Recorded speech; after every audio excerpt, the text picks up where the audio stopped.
Hello बच्चों, आप सबका आपके अपने चैनल कोविन लेक्चर्स में एक बार फिर से स्वागत है। तो प्रिय विद्यार्थियों, आज की इस क्लास में हम कक्षा 8 हिंदी विषय की वर्कबुक 2023-24 के आकलन पत्र 7 को सॉल्व करना सीखेंगे। हमने कार्यपत्रक 1 से लेकर 50 तक सभी को बहुत अच्छे से सॉल्व करा दिया है। उनकी लिंक वीडियो के डिस्क्रिप्शन में दी हुई है या फिर चैनल की प्ले लिस्ट पर जाकर आप उन सभी क्लासेस को आराम से देख सकते हैं। तो चलिए क्लास शुरू करते हैं।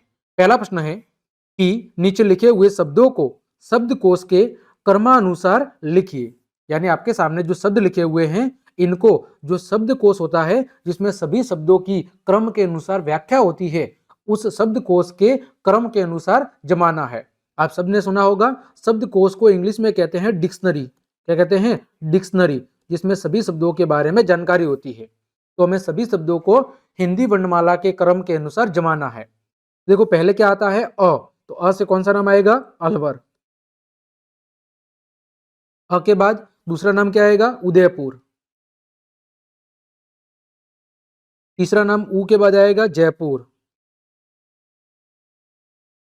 फिर आएगा जोधपुर। फिर आएगा दौसा। उसके बाद आएगा पाली। फिर आएगा बीकानेर और अंत में आएगा भरतपुर। ठीक। आगे बात करें प्रश्न संख्या 2 की। नीचे लिखे वाक्य किसी एक काल में लिखे हैं। आप वाक्यों को शेष 2 कालों में बदलकर लिखिए। देखो, कमरा बहुत बड़ा है, कौन सा काल है? वर्तमान काल। कौन सा काल है? वर्तमान काल। तो हमें भूतकाल और भविष्य काल में बदल के लिखना है। तो सबसे पहले हम लिखेंगे यहां पर भूतकाल के बारे में। तो भूतकाल क्या होगा कि कमरा बहुत बड़ा था। क्या हो जाएगा? कमरा बहुत बड़ा था। फिर है भविष्य काल।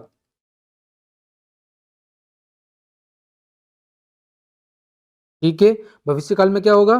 कमरा बहुत बड़ा होगा। कमरा बहुत बड़ा होगा।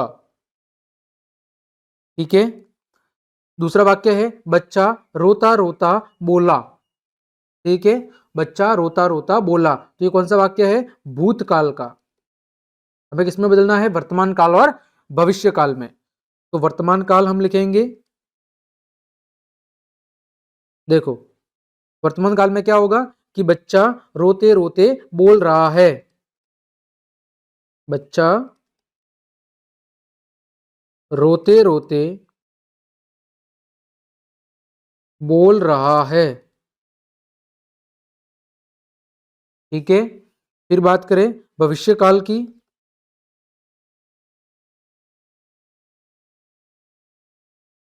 तो उसका क्या होगा कि बच्चा रोता रोता बोलेगा। बच्चा रोता रोता बोलेगा। ये हो गया आपका भविष्य काल का वाक्य। आगे प्रश्न संख्या 3। निम्नलिखित संवाद को आगे बढ़ाइए। देखो, सूरज सूरज कह रहा है कि मैं सूरज हूं, मेरे निकलने से ही क्या होता है? दिन होता है। तो चांद क्या बोलता है कि मेरा नाम चांद है, मैं तो भाई रात को ही निकलता हूं। अब सूरज आगे क्या कहेगा कि मेरे निकलने के बाद क्या होते हैं? लोग उठते हैं। सूरज क्या कहेगा? मेरे निकलने के बाद, मेरे निकलने के बाद लोग उठते हैं। ठीक है। तो चांद क्या कहेगा कि मेरे निकलने के बाद लोगों को आराम करने का समय मिलता है। चांद कहता है कि मेरे निकलने के बाद लोगों को आराम करने का क्या मिलता है? समय मिलता है।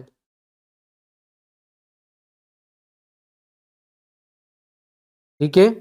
सूरज अब सूरज क्या कहेगा कि मेरे निकलने के बाद लोग कहां पर जाते हैं, काम पर जाते हैं। तो आगे सूरज कह रहा है कि मेरे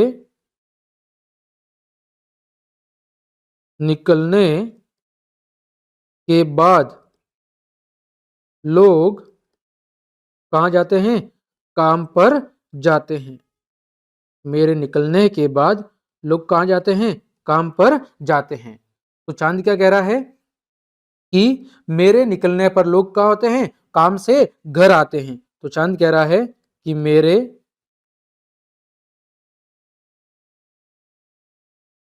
निकलने पर लोग काम से कहाँ आते हैं, काम से घर आते हैं। मेरे निकलने के बाद लोग काम से कहां पर आते हैं, घर पर आते हैं। आगे सूरज कह रहा है कि मैं सर्दी में लोगों को क्या करता हूं, राहत प्रदान करता हूं। सूरज कह रहा है मैं सर्दी में लोगों को राहत प्रदान करता हूं। ठीक है, मैं सर्दी में लोगों को क्या करता हूं, राहत प्रदान करता हूं। ठीक है, तो अब चांद क्या कह रहा है, चांद कह रहा है कि मैं पूर्णिमा के दिन पृथ्वी को क्या कर देता हूं, जगमग कर देता हूं। मैं पूर्णिमा के दिन